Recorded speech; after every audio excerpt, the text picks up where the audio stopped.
اب آخری بات آج کے حوالے سے وہ یہ ہے کہ سپریم کورٹ نے ایک کیس تھا سپریم کورٹ میں قادیانیوں کے حوالے سے. ایک قادیانی جس کا کیس کافی عرصے سے چل رہا تھا، وہ تعریف شدہ قرآن مجید فروغ کر رہا تھا، لوگوں تک پہنچا رہا تھا. اس پر کیس تھا، کئی سال چلا. پھر فروری میں اس کا فیصلہ آیا جو اسلام کی روح کے خلاف فیصلہ تھا. علماء نے احتجاج کیا، عوام نے احتجاج کیا، اہل ایمان نے احتجاج کیا. پھر اپیل درج ہوئی، ریویو کے لیے ڈیٹ مقرر ہوئی. علماء نے اور بہت سارے لوگوں نے اپنے اپنے جا کے دلائل پیش کیے. مختلف اداروں نے، مختلف شخصیات نے تحریری بھی، زبانی بھی وہاں جا کر دلائل دیے. ابھی پھر جو فیصلہ آیا ہے وجہ مل جانب کیجیے. ابھی پھر جو فیصلہ آیا ہے وہ یہ ہے کہ انہیں چار دیواری میں یا اپنی عبادت گاہوں میں اجازت ہے، وہ اپنے دین کی تبلیغ کر سکتے ہیں.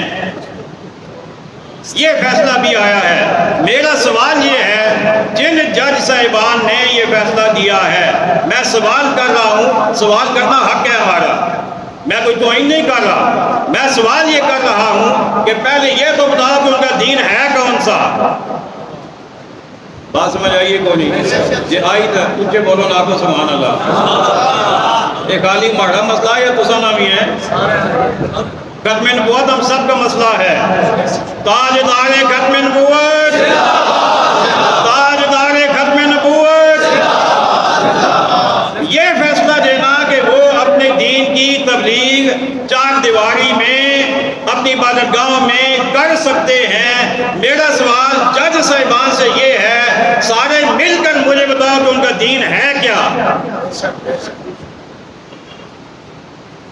اسلام تو ہے نہیں، کیونکہ انہوں نے ایک اور کو نبی مان لیا، اسلام سے نکل گئے، اسلام سے فارغ ہو گئے.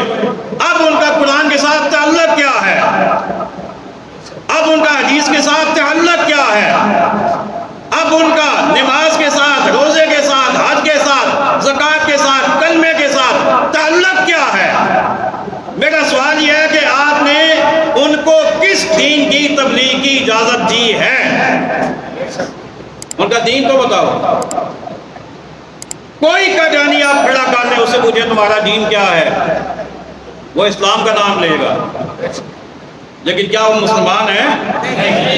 جو عقل اسلام کے بعد کسی کو نبی مانے وہ مسلمان ہے؟ تو جب وہ مسلمان ہی نہیں تو اسلام اس کا دین ہو سکتا ہی نہیں ہے. تو جب دین اس کا یہ ہے ہی نہیں تو کس صورت میں آپ نے اسے اجازت دی کہ وہ قرآن کی تبلیغ کریں؟ ایک بات. اور دوسری بات یہ ہے کہ کہا گیا کہ چار دیواری میں اور اپنی عبادت گاہوں میں کر لیں. میں نے کہا آپ نے تو راستہ کھول دیا ان کے لیے، آپ نے تو راستہ کھول دیا. وہ ہر شہر میں جگہ لے کے اپنی عبادت گاہ بنا لیں اور اس کے اندر لوگوں کو کھینچ کر لے آئیں اور وہاں وہ لوگوں کو تبلیغ کریں. کون اس کا ذمہ دار ہوگا؟ کون روکے گا؟ یہ آپ نے انہیں ایک لائسنس ان کے ہاتھ میں دے دیا. کیا تم نے مرنا نہیں ہے؟ کیا تم نے اس نبی کا کلمہ نہیں پڑھا؟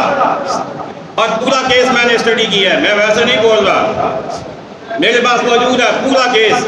اس کو ایسے پاک انہوں نے صاف کیا ہے جیسے وہ کہتے ہیں نا آٹے میں سے بال نکال لینا، بلکہ آٹے میں نہیں مکھن میں سے بال نکال لینا. یعنی کوئی جرم اس پہ ثابت ہونے ہی نہیں دیا.